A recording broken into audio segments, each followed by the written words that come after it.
이제 갈릴리, 이 공생의 갈릴리 사역을 마치신 주님께서 예루살렘을 향해 가시게 됩니다. 예루살렘을 향해 가시던 주님께서 여리고라는 그 동네에 가셔서 잠시 머무셨습니다. 이제 잠시 머무셨던 그 주님께서 다시 이제 그것을 떠나시게 된 것입니다. 주님이 떠나시게 되니까 주님을 따르던 많은 무리들도 함께 이동하게 되었습니다. 근데 그때 구걸을 하기 위해서 길가에 앉아있던 한 거지가 큰 무리가 지나가고 그저 소란하고 소리가 나니까 이제 사람들에게 물었다는 것입니다. 무슨 일이 일어났습니까? 사람들이 말해줍니다. 나사렛 예수라는 분이 지금 지나가고 있다. 그 예수라는 말을 들었던 이 거지가 갑자기 크게 소리를 지릅니다. 소리를 외칩니다. 다윗의 자손 예수여, 나를 불쌍히 여겨 주십시오. 나를 불쌍히 여기소서. 그냥 소리를 지릅니다. 근데 사람들이 그 거지에게 조용하라, 조용히 하라 이렇게 막 꾸짖습니다. 사람들이 꾸짖는데도 불구하고 이 거지가 더욱더 큰 소리로 외칩니다. 다윗의 자손이여, 나를 불쌍히 여기소서. 그때 그 외치는 소리를 들으신 주님께서 이제 가시던 걸음을 멈추시고 사람들에게 말씀하십니다. 그를 부르라, 그렇게 말씀을 하십니다. 이제 그 예수님의 부름을 받은 그 거지가 겉옷을 벗어 던지고, 오늘 본문에 보니까 겉옷을 벗어 던지고 뛰어 일어나 예수께 나왔다. 그렇게 본문이 기록하고 있습니다. 근데 여러분, 오늘 본문에 나타난 이 거지는 앞을 보지 못하는 맹인이었습니다. 주님 앞에 나온 그 거지를 향해서 주님께서 말씀하신 그 내용이 오늘 본문에 기록이 됩니다. 가라, 너의 믿음이 너를 구원하였느니라. 그 말씀 즉시로 그는 보게 되었고 주님께서 가시는 길을 따라가게 되었다. 오늘 본문에 기록되어 있는 바로 내용이 그것입니다. 이 본문을 묵상하면서 생각을 해봅니다. 마가가 이 주님의 복음서를 기록하면서 이 본문을 통해서 무엇을 말씀하고자 했을까? 이 짧은 이 기사를 통해서 이 본문을 기록하고 있는 마가는 무엇을 우리에게 전하려고 했을까? 간절히 주님을 찾으면 병이 치료되고 삶의 문제가 해결된다. 이 정도의 그 의미로 본문을 해석하고 이해하는 것은 본문의 그 의미를 충분히 이해했다. 그렇게 말하기가 어려울 것입니다. 그것은 본문이 지금 의도하고 있는 바가 아닐 수 있기 때문입니다. 또는 그저 주님께서 늘 능력을 행하시고 많은 사람들을 고치셨는데 또 한 사람의 불쌍한 사람, 가련한 사람을 고치셨구나. 그런 그 예수님의 능력을 또 한 번 강조하기 위함도 이 본문의 의미는 아닌 것으로 생각이 됩니다. 우리가 성경을 읽고 그 본문을 이해할 때 좋은 그 방법 중에 하나는 이 본문이 오늘 우리에게 무엇을 말씀하시려고 할까? 그것을 생각하고 깨닫는 데 있습니다. 좀 더 깊은 이해를 위해서 우리는 이 본문에 감춰진 의미를 찾고 고민하고 생각하는 것, 그게 의미가 있습니다. 우리가 소위 그렇게 말하잖아요. 글자와 글자 사이 그 횡간을 이해하는 것이 중요하다. 그렇게 그 본문의 이해를 돕기 위해서, 깊은 이해를 위해서 우리가 할 수 있는 좋은 방법은 그 본문만을 따로 띄어서 생각하는 것이 아니라 이 본문의 문맥, 앞뒤에 그 내용을 연결해서 그리고 전체 성경의 의미에서 이 마가복음의 위치에서 그 맥락과 문맥을 이해하고 살펴보는 것이 본문을 이해하는 데 큰 도움이 될 것입니다. 말씀드린 대로 오늘 본문에 나타나는 이 주인공은 맹인이었습니다. 앞을 볼 수 없는 사람이었고 그 이름도 정확하게 알려져 있지 않습니다. 다만 오늘 본문에 나타나는 우리가 유추해 볼 수 있는 그 내용은 바디메오라는 이름입니다. 바디메오. 사실 이 바디메오라는 말은 이름이 아니고 디메오라는 사람의 아들이라는 뜻입니다. 이게 아들이죠. 바디메오. 그러니까 이름도 몰라요. 동네 사람들도 아무개 아들. 그냥 그렇게만 알려져 있을 뿐입니다. 그저 맹인이라는 것 때문에 천시를 받고 멸시를 받습니다. 지금도 그런 좀 경향들이 있지만 이 당시만 해도 무슨 중병에 걸리거나 어려운 일을 당하면 쉽게 하는 생각이 무엇입니까? 죗값으로 하나님의 심판을 받은 것이다. 그렇게 생각을 했습니다. 이 사람은 그저 존재도 없이 이름도 알려지지 않고 그렇게 평생을 앞을 볼 수 없기에 구걸로 연명을 해야 되는 그런 불쌍한 사람이었습니다. 그러던 그가 그저 소문으로만 들었던 나사렛 예수, 바로 그분이 자기가 있는 이 여리고를 지나가신다는 소식을 듣게 되었습니다. 아마 그래서 그는 길가로 나와서 지금 앉아 있을 것입니다. 예수님께서 지나가시는 그 길가에 앉아서 뭔가 기대를 가지고 나와 있을 것입니다. 여러분 어떠신가요?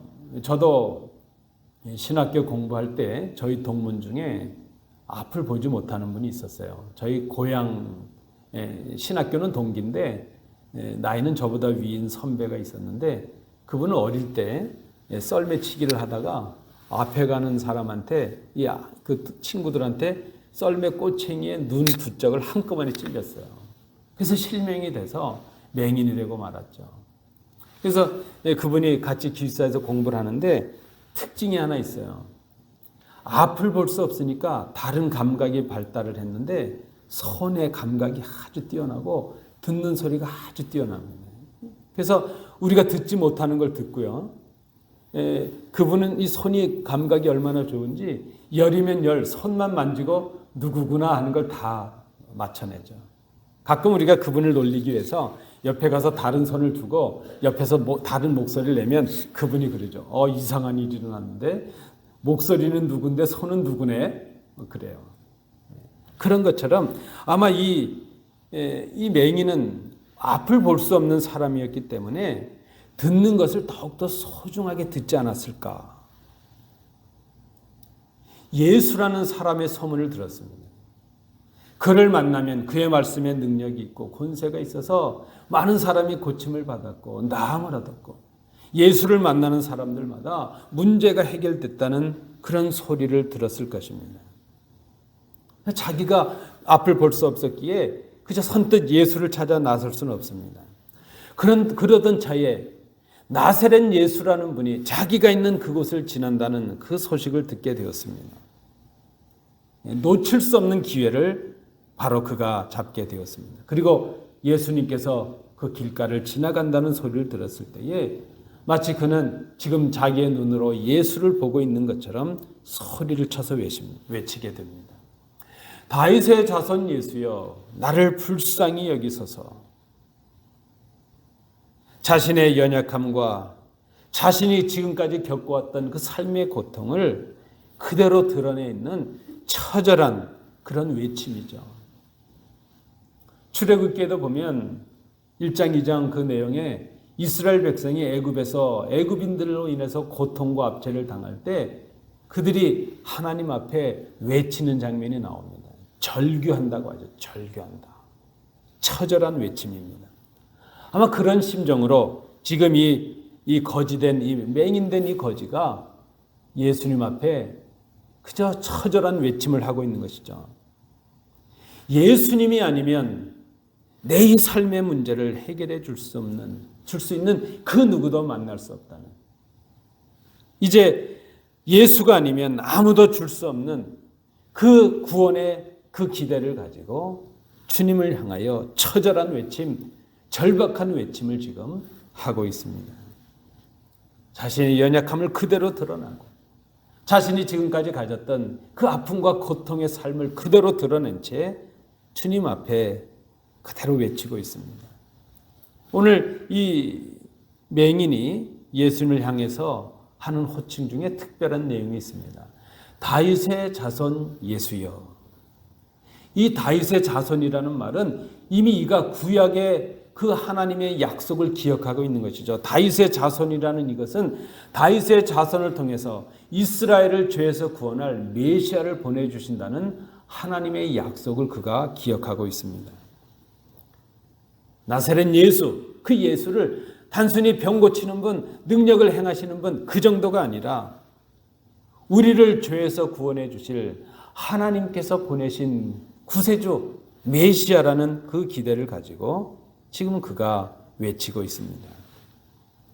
바로 그분이라면, 하나님께서 보내주신 메시아가 그분이라면 지금 내가 가진 이 고통과 아픔, 벗어날 수 있는 이 삶의 구렁텅이에서 나를 벗어나게 해주실 것이라는 기대와 소망을 가지고 외치고 있습니다. 나사렛 예수여, 나를 불쌍히 여기소서. 네, 여러분 본문을 보십시오. 이 거지가 이렇게 외쳤는데 이 가련한 거지의 외침에 아주 상이한 반응이 나타나는 것을 봅니다. 시끄럽다고, 잠잠하라, 그를 꾸짖는 그런 무리들의 반응이 나타납니다. 마치 어린아이들이 주님께 나오려고 했을 때 그 어린아이들을 데리고 나왔던 사람들을 꾸짖었던 무리들이 있었던 것처럼 예수님께 이 맹인이 소리로 외치고 있는데 그것을 꾸짖고 있는 것이죠. 이 꾸짖는 사람들이 누구였을까? 제자들이었을 것 같아요. 그리고 그 제자들과 함께 지근거리에서 예수님을 따르고 있었던 그 무리들이 아니었을까 생각이 됩니다. 주님을 보기를 원했고 만나기를 원해서 외쳤는데 오히려 돌아온 것은 아주 냉혹한 꾸지람이었습니다. 그런데 이 바디메오는 이제 그 꾸지람에 아랑곳하지 않고 예수님의 응답을 듣기 전에는 결코 이 외침을 멈추지 않습니다. 다시 외칩니다. 다윗의 자손이여, 나를 불쌍히 여기소서. 성경은 지금 2번을 기록하고 있는데요. 저는 이 맹인된 거지가 여러 번 했을 것 같아요. 그저 한 번 하고 말면 마시죠. 그게 아니었을 것 같아요. 첫 번째 외침 속에는 그냥 지나셨던 주님께서 다시 재차 그 제자들의 또 무리들의 꾸짖음을 이겨내고 외치는 그 2번째 외침에 주님께서 응답하십니다. 주님께서 가시던 걸음을 멈추셨습니다. 그리고 그를 부르라 하십니다. 주님께로 데려오라 하시는 것이죠. 자, 그렇게 되니까 그는 자기의 겉옷을 벗어 던졌다 그랬습니다. 여러분, 이 짧은 구절인데 겉옷을 벗어 던졌다는 것은 쉬운 표현은 아닙니다. 저는 한국에 있을 때 제가 섬기던 교회에서 일주일에 하루 한 날을 정해서 홈리스맨들을 대접한 적이 있습니다. 때로는 용돈을 드리기도 하고 때로는 이제 선물 뭐 이런 걸 준비해서 이제 예를 들면 화요일 몇 시부터 몇 시 이렇게 합니다.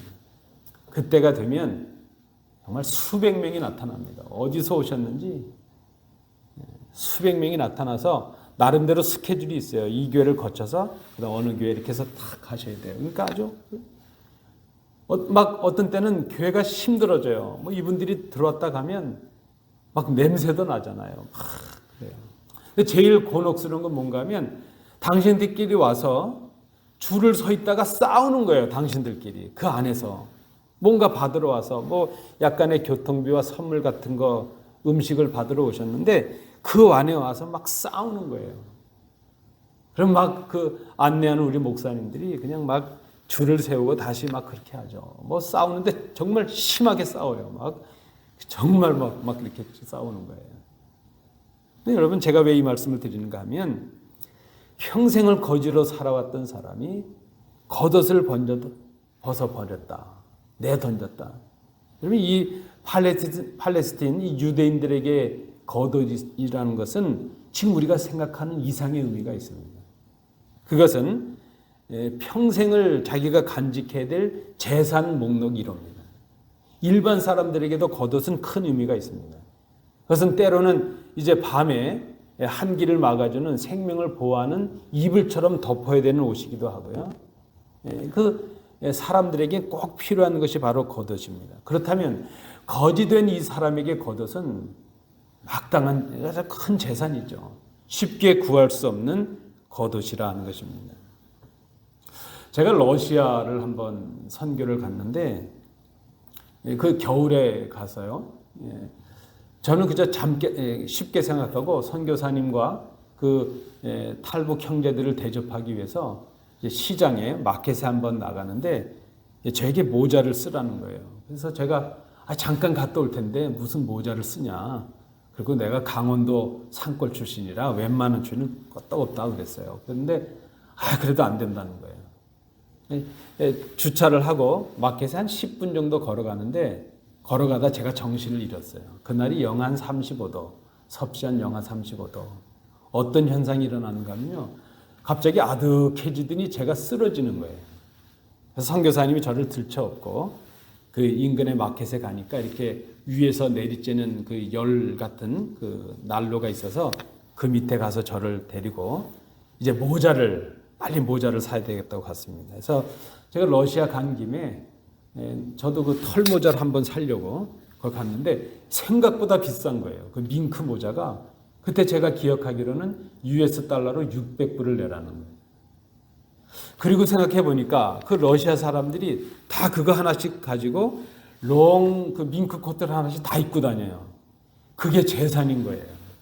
큰 재산이에요. 저는 그래서 그냥 이렇게 빵떡 모자 하나 싼 거 하나 쓰고 그렇게 왔던 적이 있습니다. 이 거지에게 이 외투라고 하는 것은 큰 재산입니다. 근데 주님을 만나게 되니까 그 거치장스러운 겉옷이 필요가 없는 거예요. 그것을 내던지고 일어나서 예수께 나갑니다. 눈도 앞도 보지 못하는 사람이 뛰어나갔대요. 어디로 갈지도 모르고 그저 주님께서 있는 그 소리를 향해서 당신을 오라 하시는 그 주님의 음성이 있는 그곳을 향해서 그가 뛰어나갑니다. 예수님께서 그에게 질문하십니다. 오늘 본문에 기록이 됩니다. 너에게 무엇을 해 주기를 원하느냐? 그는 거지였습니다. 주님께서 너희가 지금 무엇을 해주길 원하느냐 하면 그가 마땅히 생각할 것은 무엇일까요? 예수님 평생 구걸하지 않고 먹고 살 수 있도록 뭔가를 좀 주십시오. 아니면 평생 나를 돌봐줄 수 있는 그런 사람들을 좀 내 옆에 있게 해주십시오. 그런 걸 구해야 그에게 마땅한 그런 제목이라 생각이 됩니다.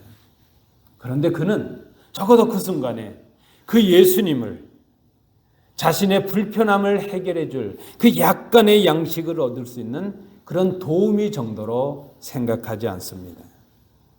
오히려 더 깊은 문제, 자신을 가장 고통스럽게 하고 자신의 삶을 송두리째 망가뜨려버린 더 근본적인 자신의 소원을 고백합니다. 선생님, 보기를 원합니다. 주님께서 그의 간청을 들으셨고 이렇게 말씀하시면서 그를 고쳐주십니다. 가라, 내 믿음이 너를 구원하였느니라. 어떻게 보면 이 사람은 참 어리석은 사람 같아요. 우리말로 수지를 맞을 수 있었는데 그가 구한 것은 자신이 필요로 했던 구걸을 했던 그것이 아니라 다 근본적인 자신의 눈을 뜨는 것, 내가 보기를 원합니다. 오늘 이 본문을 기록하고 있는 이 바디메오의 이야기를 기록하고 있는 그 마가의 의도가 여기에서 보여지고 있습니다. 오늘 마가는 이 본문을 통해서 앞을 볼 수 없었던, 앞을 보지 못하는 이 맹인 거지가 예수를 자기의 삶의 불편함을 해결해 주는 그런 정도의 사람이 아니라 자기의 삶을 송두리째 바꿀 수 있는 능력의 주님, 하나님의 아들 메시아인 것을 이 마가가 기록하고 있다는 것입니다. 한 인간의 고통의 부르짖음 속에서 예수님을 향한 깊은 신뢰와 믿음, 예수님을 어떻게 바라보아야 하고 그 예수님을 믿는다는 것이 무엇인가 하는 것을 마가는 이 사건을 통해서 보여주고 있습니다. 그는 제자들과 무리들처럼 자신의 눈으로 예수님을 바라볼 수 있는 그런 사람이 되지 못하였습니다.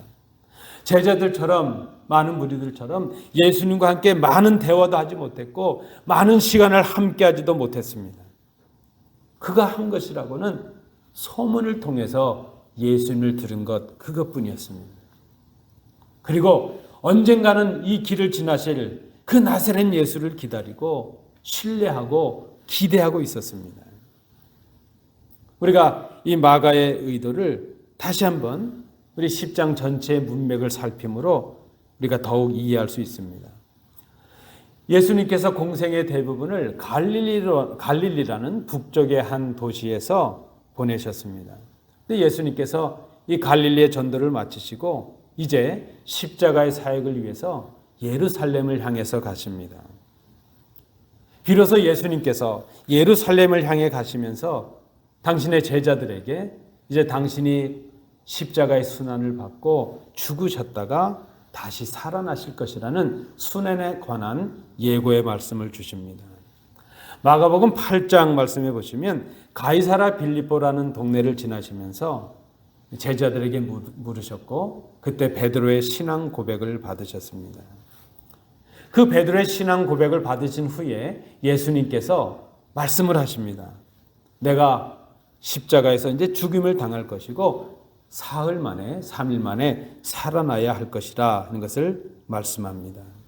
여러분 기억하시는 대로 그때 베드로를 비롯한 많은 제자들은 예수님을 그리스도요, 나의 주요 이렇게 고백은 하고 있지만 예수님께서 걸어가시는 그 십자가의 길, 죽음의 길, 그 길을 깨닫지도 못했습니다. 예수님께서 걸어가시는 길이 어떤 길인지 그들은 알지도 못했습니다. 그리고 이어지는 마가복음 9장에 와서도 보면 예수님께서 당신이 죽으셔야 될 것, 이 순환에 관한 예고를 두 번째로 말씀해 주십니다. 여전히 제자들은 예수님께서 가시는 길을 깨닫지 못했고 그저 오히려 누가 더 큰 자가 될 것인가, 예수님께서 예루살렘 성에 들어가시면 이제 누가 더 높은 자리에 오를 것인가, 그것 때문에 마음이 불편하고 다투고 있을 뿐이었습니다. 그리고 이제 오늘 본문에 기록되어 있는 10장에 보면 한 부자가 예수님께 나옵니다. 그리고 예수님께 그렇게 질문합니다.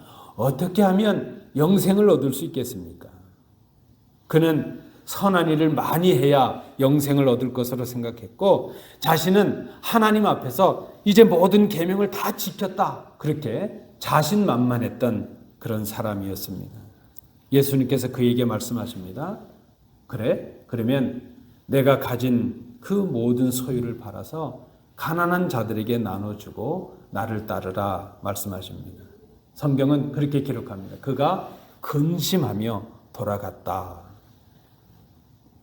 그 사람은 내가 선한 행위를 통해서 의인이 되고 하나님의 구원에 이를 것이라 생각을 했지만 자신의 행위가 여전히 완전하지 못하다는 것을 스스로 드러내고 만 것입니다. 인간이 행하는 선한 행위로는 영생을 얻을 수 없다는 것을 그가 깨닫지 못한 것입니다. 예수님을 바라보고 구원을 생각하고 하나님의 의를 생각하고 있지만 예수님을 잘못 믿고 있는 것이고 하나님의 말씀을 오해하고 있는 것입니다. 그리고 예수님께서 세 번째로 순환의 예고를 하십니다. 그 순환의 예고를 들었는데 그럼에도 불구하고 제자 중에 야고보와 요한이라는 그 아들들은 그 어머니를 통해서 청탁을 합니다. 예수님께서 좋은 곳에 가시게 되면, 이제 왕이 되시게 되면 우리 아들 하나는 오른편에 하나는 왼편에 자리를 해 주십시오.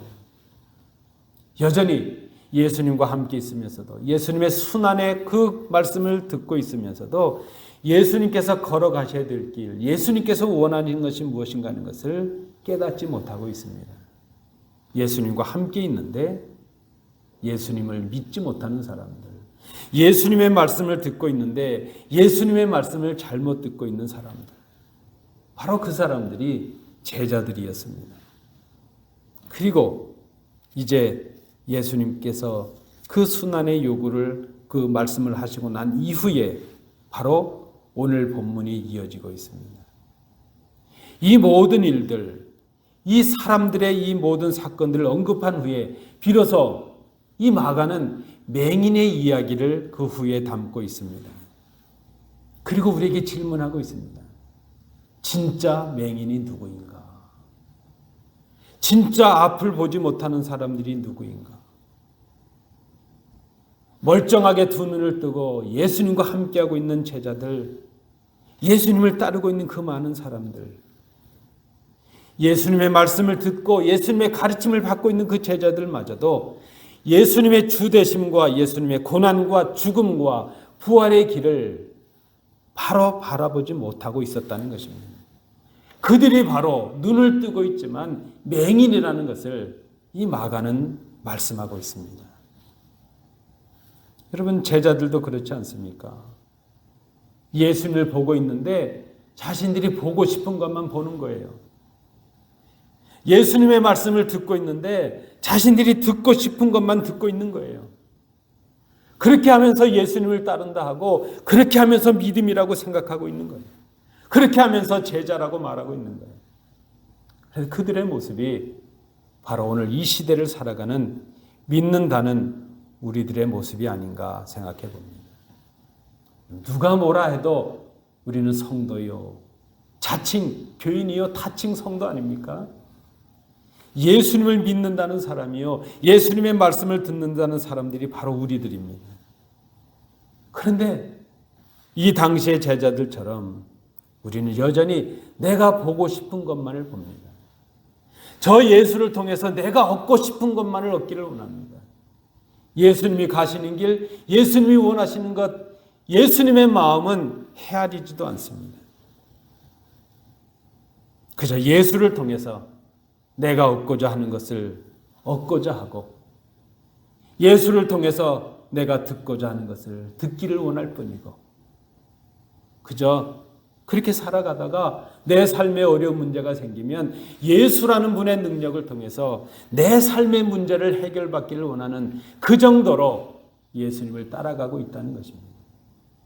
마치 이 거지였다면 우리의 삶의 인생의 문제를, 죄의 문제를, 구원의 문제를 해결해 주시는 메시아로 주님을 바라보지 못하고 그저 자신이 구걸하던 그 문제, 빨리 먹고 사는 그 문제를 해결해 달라는 그런 도움의 방편 정도로 예수님을 바라보는 그런 모습이 아니었을까. 지금 우리였다면, 우리가 그 맹인이었다면 아마도 우리는 예수님, 좀 며칠 구걸하러 나오지 않아도 충분히 먹을 수 있는 양식을 좀 주세요. 그것으로 구하고 말지 않았을까 생각해 봅니다. 우리는 그렇게 하면서도 그것을 믿음이라고 하고 교인이라고 하고 교회라고 하고 주님을 따른다 그렇게 생각을 합니다. 여러분 기억하십시오. 그것은 예수를 믿는 것이 아닙니다. 그것은 신앙도 아니고 믿음도 아닙니다. 예수님을 따르는 사람의 삶은 그런 것이 아닙니다. 오늘 본문에 보니까 그 수많은 사람들이 예수님을 따르고 있는데 그 수많은 사람 가운데 오직 한 사람, 앞을 보지도 못하는 이 바디메오, 이름도 알려지지 않은 디마의 아들이라는 그 사람, 그만 외치고 있습니다.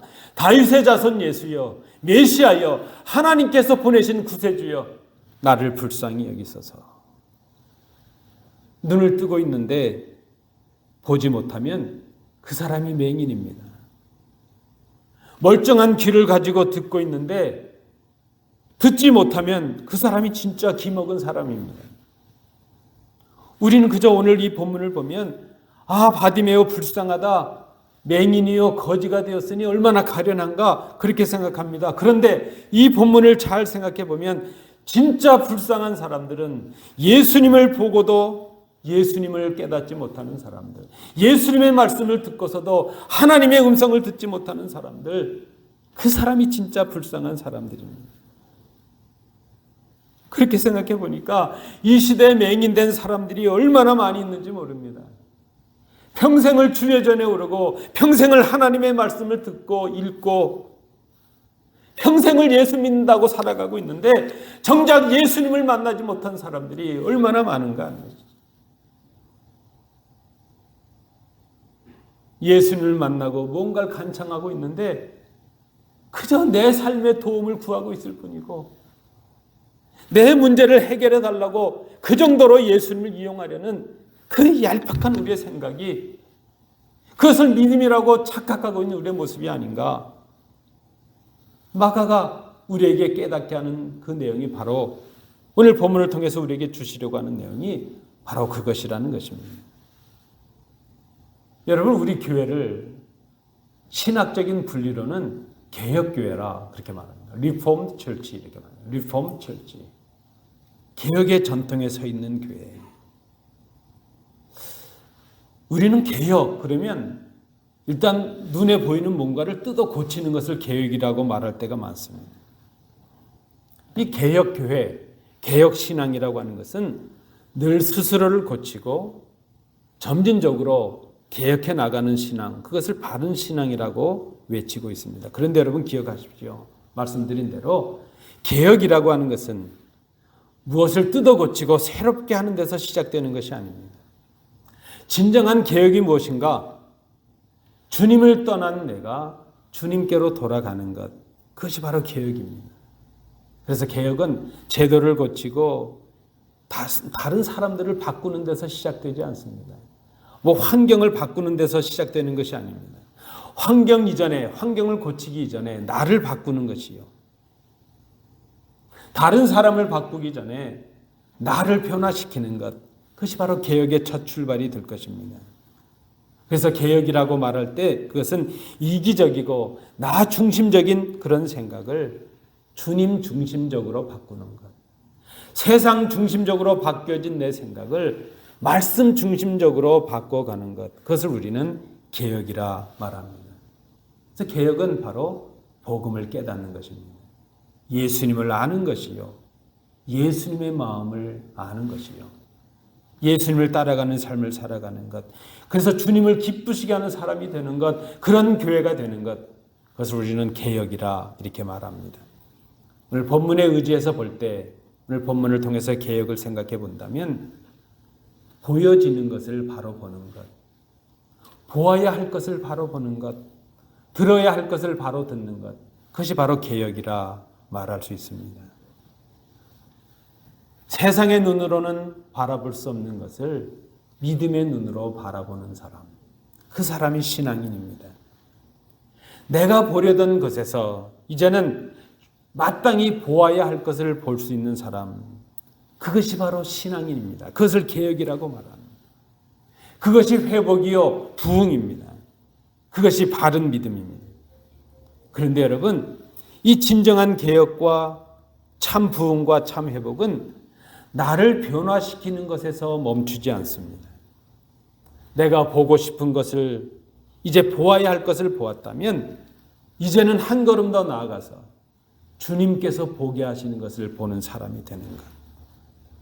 그것이 바로 신앙의 사람이요 개혁입니다. 전에는 내가 듣고 싶은 것만 들었는데 이제 주님의 말씀을 듣게 되었습니다.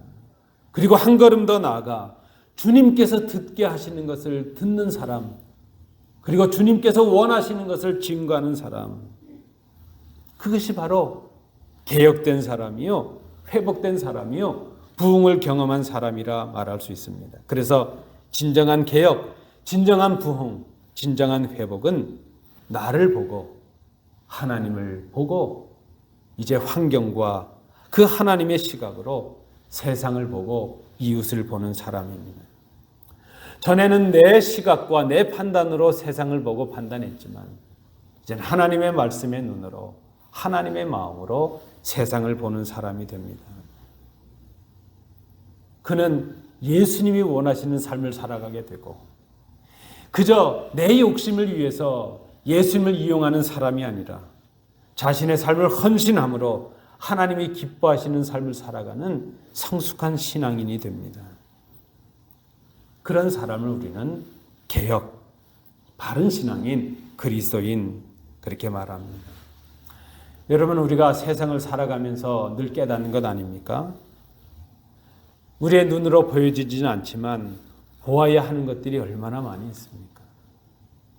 그저 빙산의 일각이라는 말처럼 물 위로 뛰어난 봉우리는 작은 것이지만 그 속에 감춰진 많은 것이 있지 않습니까? 겉으로 드러나 있지는 않지만 우리가 들어야 하는 소리들이 얼마나 많이 있습니까? 말로 하지는 않지만 우리의 사람의 마음을 헤아려 될 때도 많고 보여지지 않는 것들을 보아야 될 때가 얼마나 많습니까? 우리의 신앙의 일도, 신앙의 예수 믿는 일도 그러하리라 생각이 됩니다. 그래서 그것은 좁은 길이요 십자가의 길일 수 있습니다. 주님께서 가신 길입니다. 주님께서 가신 그 길은 믿음의 눈으로 보지 않으면 보여줄 수가 없는 길입니다. 믿음의 귀로 듣지 않으면 들리지 않는 그런 소리들입니다. 오늘 본문에 보니까 사람들에게 멸시를 받고 조롱을 받았던 사람들이 그렇게 비웃던 맹인 바디메오, 이름도 없었던 그 사람만 예수님을 바로 바라보고 있습니다.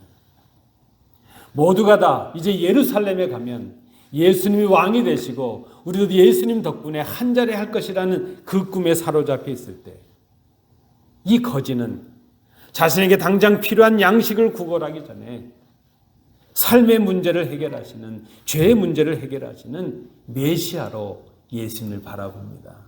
다윗의 자손 예수여 나를 불쌍히 여기소서. 다윗의 자손이여 나를 불쌍히 여기소서. 선생님이여 내가 보기를 원합니다. 오늘 영적 맹인된 사람 같은 우리가 해야 될 외침이요 고백이 아니겠는가 생각합니다. 눈이 있어도 앞을 바라보지 못하고 귀가 있는데 듣지도 못하고 입이 있는데 말도 할 수 없는 우리의 영적인 모습을 바라보면서 우리가 주님 앞에 엎드려 해야 될 일이 무엇입니까? 다윗의 자손이여, 다윗의 자손 예수여 나를 불쌍히 여기소서. 다윗의 자손 예수여 우리를 불쌍히 여기소서. 우리가 보기를 원합니다. 우리가 듣기를 원합니다. 우리가 말하기를 원합니다. 이 맹인의 같은 심정으로 우리가 주님께 엎드려야 되지 않겠습니까? 그때 주님께서 우리의 눈을 열어서 우리가 볼 수 없었던 것을 보게 하시고 우리의 귀를 열어서 우리가 듣지 못했던 그 하나님의 음성을 듣게 하시고 우리가 고백하지 못했던 그 놀라운 하늘의 언어를 우리 입술을 통하여 고백하게 하실 것입니다. 주님께서 걸어가신 그 길을 따라가는 교회가 되게 하실 것입니다. 여러분 그것이 진정한 회복입니다. 그것이 부흥입니다. 우리가 해야 될 사명입니다. 이 말씀 앞에 결단하시는 복된 성도들 되시기 바랍니다. 기도합니다.